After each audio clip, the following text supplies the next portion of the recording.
इस किरदार में तेरे जैसे पर्सनैलिटी को नहीं देखा। ऐसा है कि she is very violent.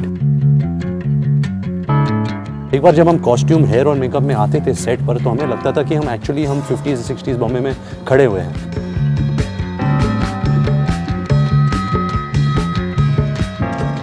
I remember कि मैंने उस समय पे अनुराग ने मुझसे ऐसी बैंड बाजा वाला देखने के बाद मुझे ऐसे फ़ोन करके बोला था कि मैं आपके साथ आगे जाके काम करना चाहूँगा। But I didn't think so quickly would actually come and meet me also for a film.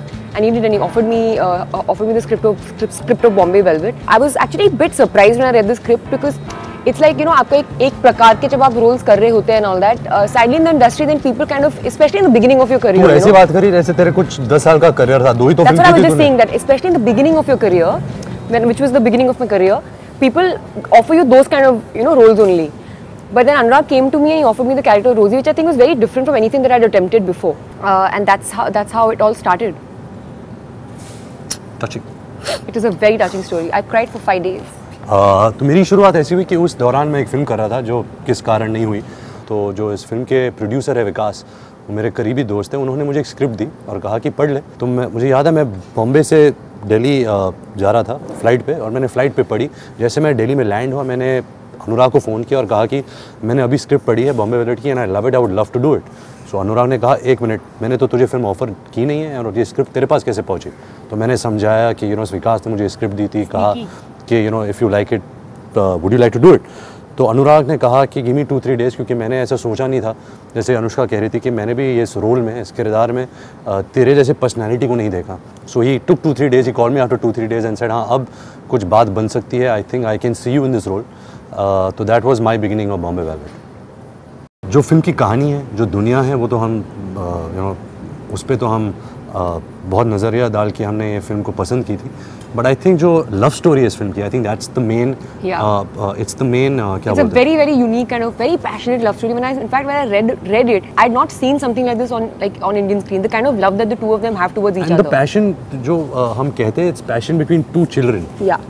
Even though they are grown up adults, but the characters and the interaction और जो उनके बीच में जो नोक झोंक है, it's बहुत बचपन है। तो ऐसा लगता है कि यार ये It was very easy for him to do since he is a child, but मैं जो इतनी mature हूँ, मेरे लिए इतना मुश्किल था। I was just great character work, I must say, bravo. Anyways, coming back to the point, so वो खासियत है इस लव स्टोरी के बारे में, क्योंकि हम इतना कुछ दिखा रहे जो बॉम्बे शहर में जो गंदगी थी, लोगों के बीच में जो पॉलिटिक्स था, जो मैनिपुलेशन था, और उनके बीच में ये 2 वनरेबल चाइल्ड लाइक कैरेक्टर जो फंस जाते हैं जाल में।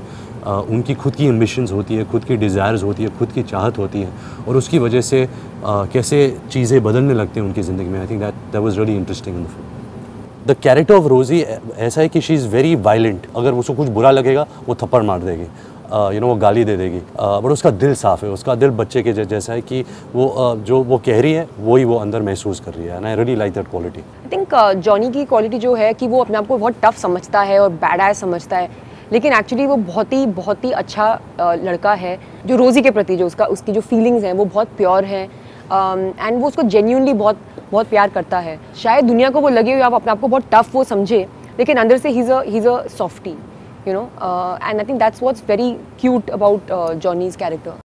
Actually the role of Khambata, which is the antagonist, the villain of the film, ये रोल नसीरुद्दीन शाह कर रहे थे, but because of some reasons that wasn't working out. So actually I think it was Vikas's idea to cast Karan in this role, and when I heard it for the first time कि करण को ये role में, अरे ये तो बिगाड़ देगा यार, it's such an important role, is the main villain. Karan Johar की पर्सनैलिटी कुछ और है, ये किरदार कुछ और है, but I think the way Karan Johar has performed this film and the way he just surrendered to the part, अभी तो ऐसा लगता है कि कोई एक्टर ये रोल नहीं कर पाता the way Karan has done. बहुत सारे modifications भी हुए रोल की तरफ, and I think only Karan Johar is responsible to that. Is that he's got this really little crazy, crazy side to this character. Like that there's something very loony about Khambata. And कुछ भी कर सकता है, कुछ भी बोल सकता है। वो मेरा मेंटोर है कि वो मुझे सड़कों से उठाकर ये क्लब का ओनर बनाता है, but he is my godfather. और कैसे इस जॉनी की लालच कि उसको भी एक बिग शॉट बनना है रोज़ी के लिए, लव स्टोरी के लिए, and how everything goes wrong from there. So Karan is a very central character of the film and very important to the premise of the film. Character की जो फिजिकलिटी होती है वो मैं उसका श्रेय तो नहीं लेना चाहूँगा, ना ये लेना चाहिए। कॉस्ट्यूम डिज़ाइनर होता है, makeup, hair, lighting, period film में वो बहुत इंपॉर्टेंट जो होता है। दुनिया बनाते हैं, जो सेट बनाती है, आई थिंक सबकी जो एक एनर्जी जब साथ आती है तब एक कैरेक्टर एक प्रस्तुत होता है। And I think that's what happened in this film, क्योंकि उन्होंने इतना टाइम बिताया था दुनिया क्रिएट करने में। You know, Bombay 50s 60s, जो सेट डिज़ाइनिंग थी, जो लाइटिंग थी, जो डिफरेंट कैरेक्टर्स थे, विवान का, सत्यदीप का, करण का, के अनुष्का, मैं, बहुत मेहनत से Anurag and the entire team had created. तो एक बार जब हम कॉस्ट्यूम, हेयर और मेकअप में आते थे सेट पर, तो हमें लगता था कि हम 50s 60s बॉम्बे में खड़े हुए हैं, हम एक्चुअली ये कैरेक्टर्स हैं। So I think this was only possible क्योंकि जो टीम है बॉम्बे वेलवेट की, जो कोर टेक्निकल टीम है, जो हमारे हेयर मेकअप टीम है, आई थिंक सबकी जो मेहनत एक रंग लाई है इस फिल्म में। Bombay velvet is the name of the club. ये जो एक उस समय पे बहुत ही जो एक ऑब्वियसली फिक्शनल एक जगह है, लेकिन इस क्लब में जहाँ पे रोज़ी गाती है, जहाँ के मैनेजर हैं, और वहाँ पे बहुत कुछ होता है, वहाँ पे बहुत कुछ पॉलिटिक्स होती है, वहाँ पे बहुत से कहानी की शुरुआत वहाँ से होती है और कहानी का अंत भी वहीं पे होता है। तो हमने एक्चुअली बहुत डिबेट किया था कि इस फिल्म का टाइटल बॉम्बे वेलवेट रखे, कुछ और रखे, बिग शॉट रखे, should we find a love story, Johnny and Rosie, something. But Anurag was very clear कि नहीं, this film is about Bombay Velvet, this film is not big shot which is the character of Johnny, it is not about anything else, but it's about this place which they have created with love. Also it's symbolic of the fact that like things keep happening but that structure stage. मतलब बहुत कुछ होता है वहाँ film में, बहुत कुछ गुजरता है, लेकिन ये परमानेंस जो है इस जगह का वो हमेशा रहती है, और उसी जगह में आपको बहुत सी स्टोरी सुनने को मिलेंगी, but this place never changed. That's kind of और अनुराग का एक ऐसा भी लॉजिक था, हम तुलना तो नहीं करें, लेकिन जैसे फिल्म टाइटैनिक बनी थी, एक रियल लाइफ इवेंट था टाइटैनिक, बट जो लव स्टोरी थी वो फिक्शनल थी। और वो टाइटैनिक डूब गई थी, लेकिन बॉम्बे वेलवेट रहता है। बट बॉम्बे बंद हो जाता है ना, वो सब तबाह हो जाता है। उसको वो कर सकते रेनोवेशन, रिफर्बिश। बॉम्बे वेलवेट 15 मई को रिलीज़ हो रही है। बहुत प्यार, लगन, मेहनत, आंसू, आवाज़, पुराने गाड़ियाँ, बहुत कुछ खर्च हुआ है इस फिल्म में।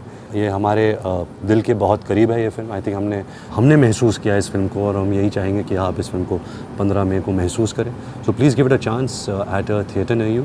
एंड दिस इज़ रोजी उफ Anushka and Johnny of Ranbir signing off, and we'll see you guys at the movies. Peace. 15th, not 15th. So, this is peace. Peace, okay. Also victory. 15th May.